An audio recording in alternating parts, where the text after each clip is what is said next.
Hey, welcome to episode 181 of the Trim Show. This is your host Sajid, and today I'm covering the digital marketing updates from the week of October 2 through 6, 2023. First off, there is a new course from Reddit on how to use Reddit ads.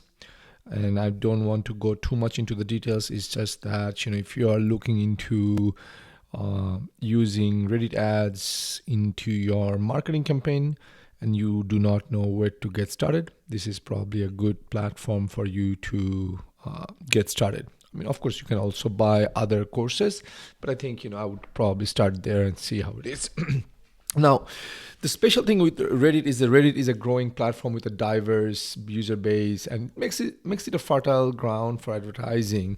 Now, at the same time, some people have commented that Reddit does not convert as well as other stuff just because people go there to read comic. It's like a forum, right?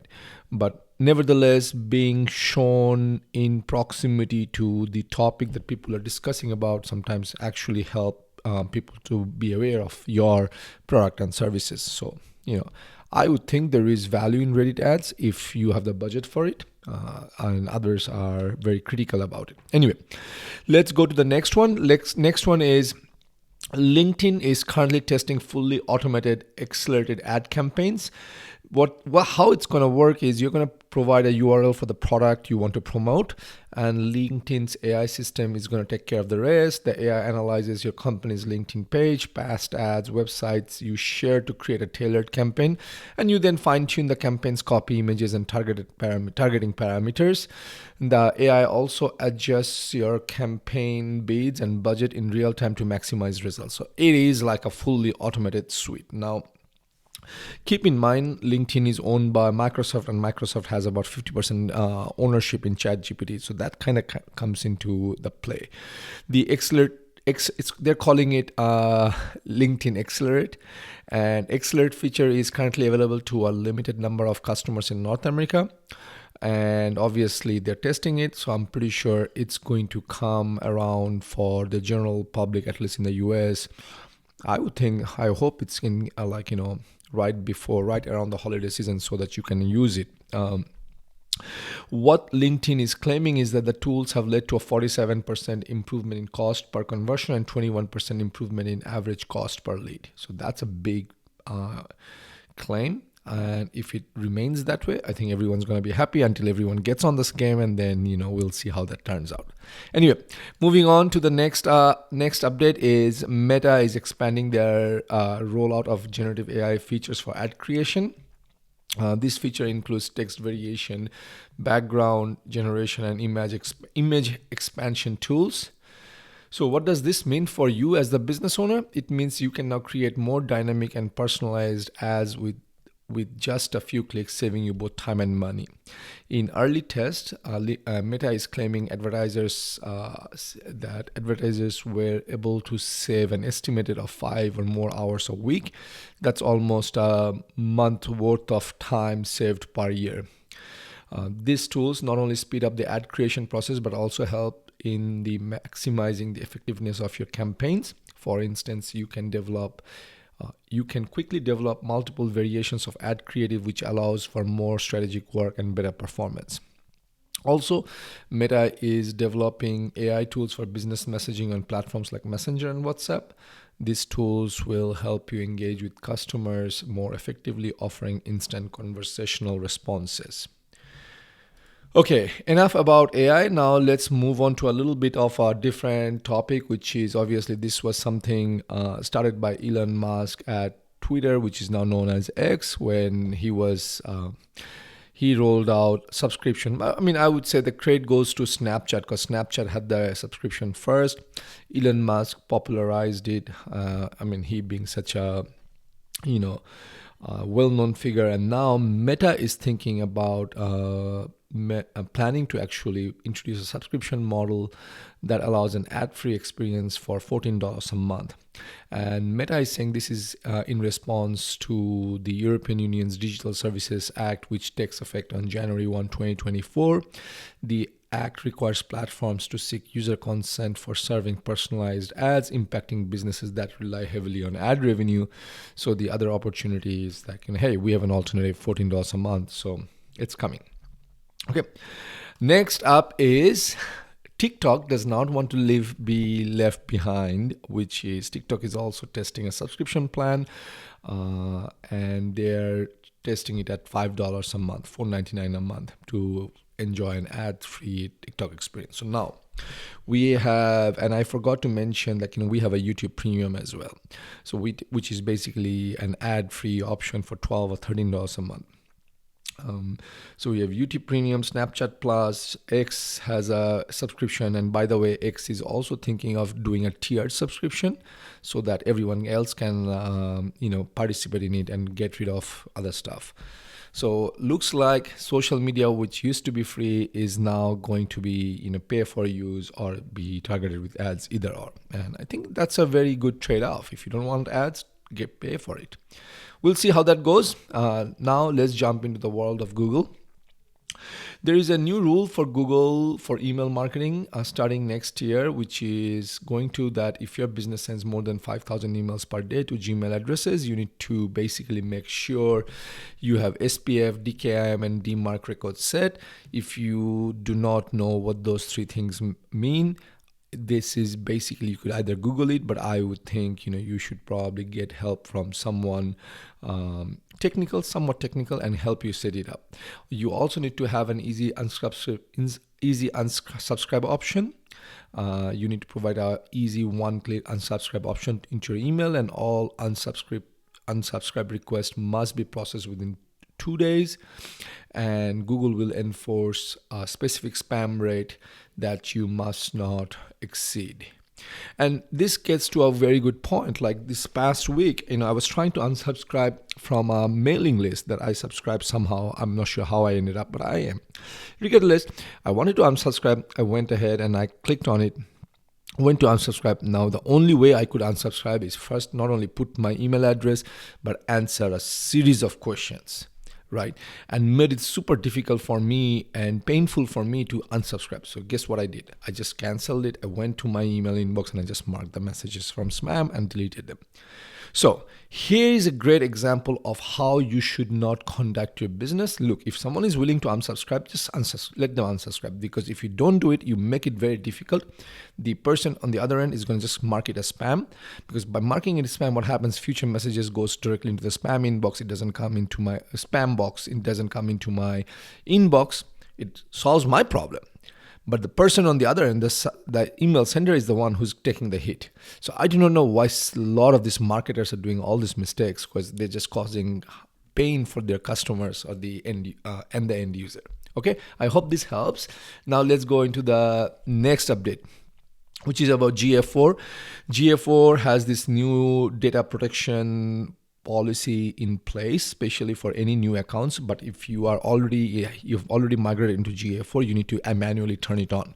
And I like this because oftentimes a lot of these marketers, what they will do is they will pass PII, personally identifiable information, which includes email addresses, phone numbers, or something else, through URL parameters, right?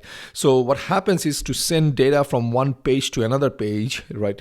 One page to another page, sometimes they will use these URL parameters, which is like these things that you see at the end of the URL with a question mark, and name equals to what my name, Sajid, and blah blah blah. Usually your UTM parameters are passed, because that's how information is passed from. That's one of the way to pass information from one page to another page without actually doing the actual coding. Now, it is against Google's policy, and it's been around for a while, which is if you cannot use send URL parameters into Google Analytics.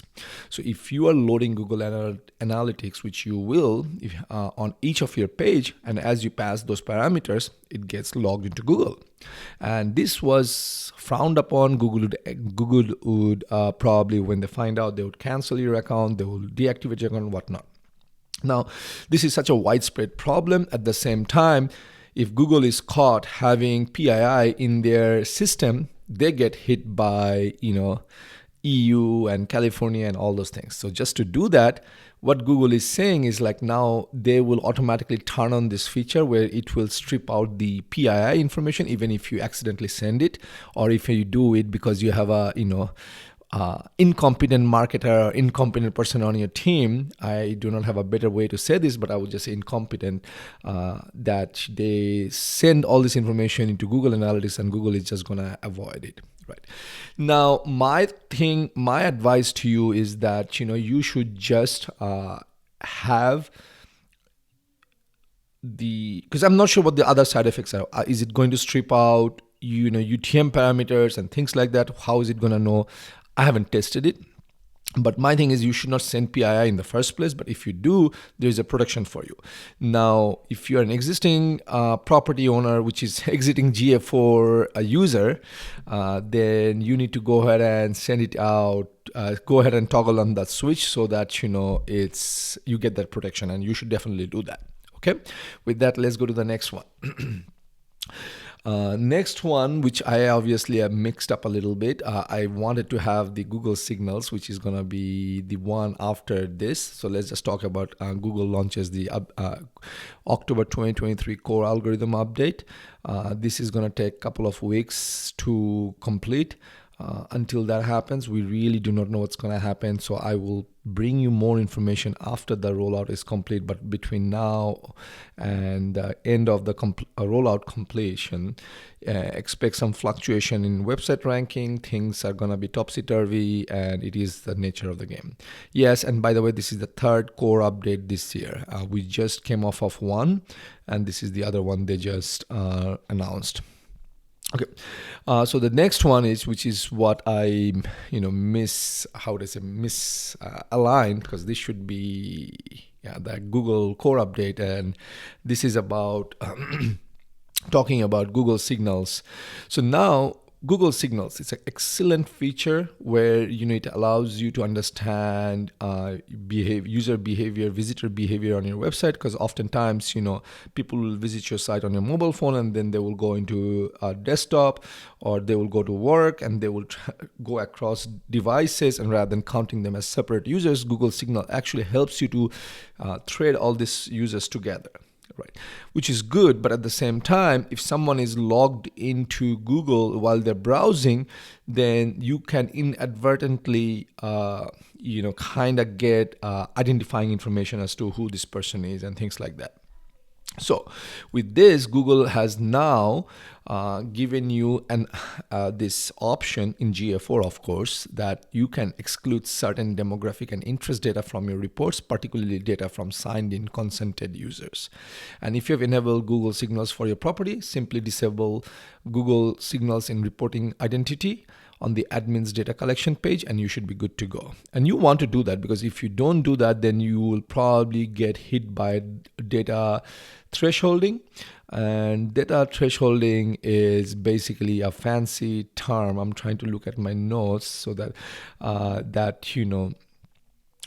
it's a fancy term to that Google will anonymize the data so the individual user information is not exposed. But by doing that, you introduce the option of, the possibility of having polluted data. So it's better for you to go, and if you have Google Signals, which you should be using, then you want to just go ahead and, disable include Google Signals in reporting identity, and you should be good to go. Hope this helps. Now let's go to the next one. The other thing is that X, which was formerly known as Twitter, has partnered with Google Ads. Now, what this will allow you to do is that you could run Google Ads display campaign, and it will show up on X properties. Previously, you probably have to go into Twitter, learn and all those things. Now you can do it from Google Ads dashboard. So that's just the basic gist of this whole thing that's happening. My challenge, it's a double-edged sword. My challenge with this is that if you were to do this, I'm not sure how it's going to show up on reporting and what kind of targeting you're going to get. It all remains to be seen. But obviously, if you are running Google display campaigns or retargeting campaigns, like for example, that's a great option, just thought of. Like if you want to do retargeting campaigns and you want to target 200 million users on X or Twitter, But then again, not all 200 million of them are in the US. Depending on what it is, might be another good additional place where you can show your Google ads, right? Google display ads. So overall, it's a good thing for the Google ads people. Hope you check it out and see. Let's see how this plays out. The other thing Google Ads have done, and this is the last update of this week, is that Google Ads have removed individual and ad group level keyword forecasting. This was a tool, this was something I have used, and it has really helped me to kind of foresee how much I have to spend and what number of clicks I expect to get and things like that. Google's Jeannie Marvin is saying, hey, no, not many people use this, so we are going to kill it, or we took it away, which I disagree, right? But again, what can you do with Google? As we have seen with Google's lawsuit, not Google's lawsuit, Google it court against the US government about being a monopoly.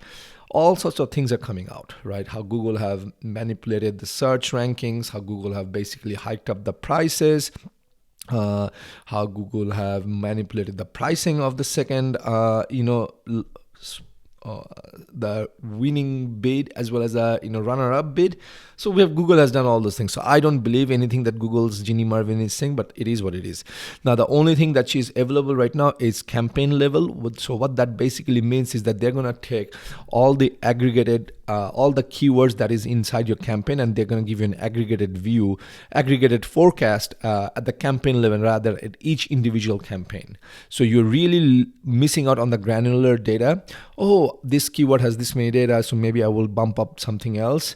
Maybe there is a way around it. Maybe you could have a single keyword campaign and see how that happens. I haven't tried it out, but it is what it is at this point. I just brought it to you, shared it with you what I found out, and we kind of have to play by their rules until probably the US government, if the court determines that Google is a monopoly, which I think at this point it is, and if they either split the company or they separate into different units, whatever they do, I think it's going to be good in the long run, because everything is coming out from Google being a monopoly, how hard it is for search engines like Brave and another company to penetrate because they couldn't go into any partnerships because everyone else has partnership with Google. Apple makes $10+ billion a year from Google. Samsung makes billions of dollars from Google, and Google has basically monopolized the search market. Now, on the other hand, Microsoft Bing's CEO Satya Nadella went to court and says, yeah, Google is definitely a superior product. There is no doubt about it. But at the same time, what they've done is they've erected all these walls around these boundaries, which makes it very hard for newcomers to kind of penetrate that because through those exclusive contracts and agreements they have in places where Google can afford to pay $10 billion a year because they have hundreds of billions of dollars in revenue, right? A new company cannot do that. As a result, they cannot penetrate. And even if they were to get penetrate, they say, sorry, we are already in partnership with Google. They're going to give us 10 billion. Why should we take your 1 billion, right? It doesn't make any math. Anyway, folks, that's it for this week in marketing. I hope you found this helpful. If you found this helpful, do me a favor, leave me a comment. I would love to know how this is doing. Until next week, take care. Bye-bye.